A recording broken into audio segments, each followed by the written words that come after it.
There is a woman who lives on the third floor of a building I pass most mornings. I have never spoken to her. What I know is this: she waters her plants at 7:15, always. And she does it with a kind of deliberate slowness that suggests the act is less about the plants than about standing at the window. Her face, when the light catches it, holds no particular expression, not sadness, not contentment, something closer to the look of someone who has stopped expecting the day to offer anything new.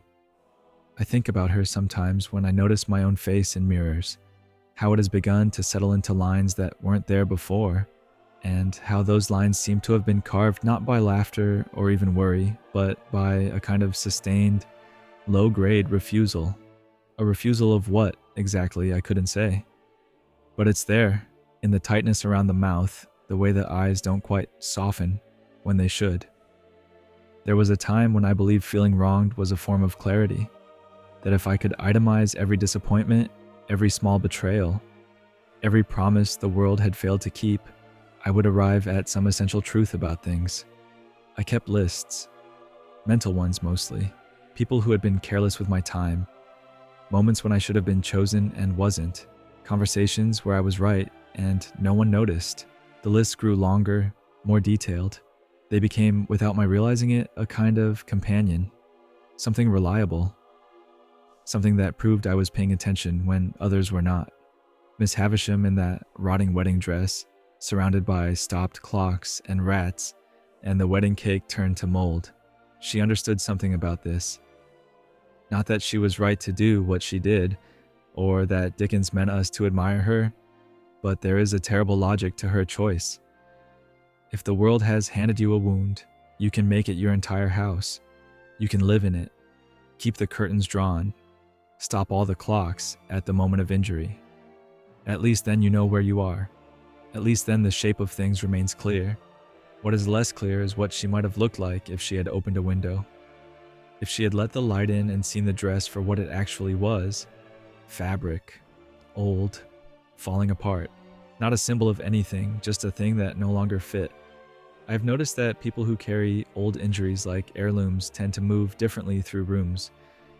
There is a quality of self-protection that reads to others as coldness, but it doesn't feel cold from the inside. From the inside, it feels like accuracy, like refusing to be fooled again. The problem is that this accuracy becomes its own kind of prison. Every new person is guilty of what the old ones did. Every kindness is suspected of containing a future cruelty. The mind, in its attempt to protect, begins to attack preemptively. I stopped calling a friend back once because she had canceled plans twice in a row. Both times she'd had good reasons. One I can't even remember now. The other involved her mother.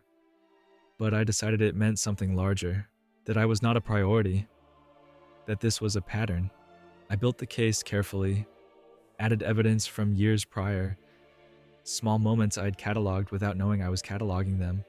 When she called a third time, I let it ring. When she texted, I responded with increasing vagueness until the messages stopped coming. It felt at the time like dignity, like I was finally learning not to beg for crumbs.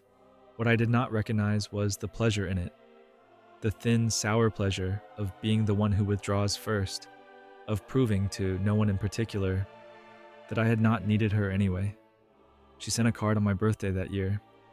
Nothing extravagant, a line or two about hoping I was well. I did not reply. The card sat on my desk for weeks until I finally threw it away. I remember feeling justified. I remember also feeling something else underneath the justification, something that didn't have a name but felt like closing a door in an empty house. There is a passage in The Remains of the Day where Stevens, the butler, reflects on his years of service and the way he chose duty over every other possible version of his life.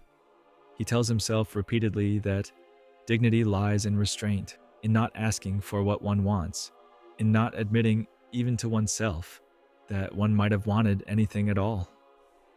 Near the end, sitting on a bench at dusk, he allows himself a moment of something close to regret, not for what he did, but for what he did not allow himself to feel while doing it. The thing about Stevens is that he was so busy being correct, so devoted to the idea of himself as dignified and above the mess of ordinary longing that he missed the fact of his own loneliness. Or he didn't miss it. He knew it was there, but he called it something else: professionalism, standards, a life lived with integrity. It is possible to be both right and ruined, to have every reason for one's grievances and still, somehow, to have made a trap of those reasons. I have started noticing when I do this, when I hold something against someone for longer than the situation requires, when I nurse a small slight until it takes on the weight of a larger one, when I cross someone off a list in my mind and feel for just a moment the relief of having one fewer person to trust. It happens quickly, this crossing off, and it feels each time like waking up, like seeing clearly. But it is the opposite of waking up.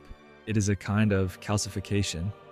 The woman on the third floor with her plants, I wonder sometimes if she chose this stillness, the careful tending of green things that ask nothing of her, or if she arrived here by a series of small, reasonable refusals that added up over years to a life shaped more by what she would not allow than by what she wanted.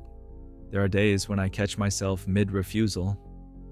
Someone says something careless, and I feel the familiar tightening, the impulse to record it, to place it in the file marked evidence. And then, not always, but sometimes, I notice the impulse itself, the eagerness in it, the way it feels almost like hunger. What would it mean to put nothing in the file? To let the careless remark be careless and nothing more? Not to excuse it, not to call it fine when it isn't, but to let it pass through without gripping it. To treat it the way one treats a bad smell on the street, unpleasant, noted, and then gone. This is not forgiveness exactly. Forgiveness implies a debt that one chooses to cancel. What I'm describing is closer to not opening the ledger in the first place.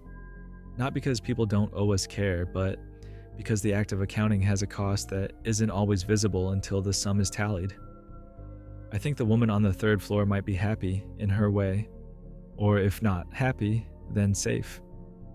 And safety is its own kind of achievement, but there is a question I keep returning to. What is safety keeping her safe from?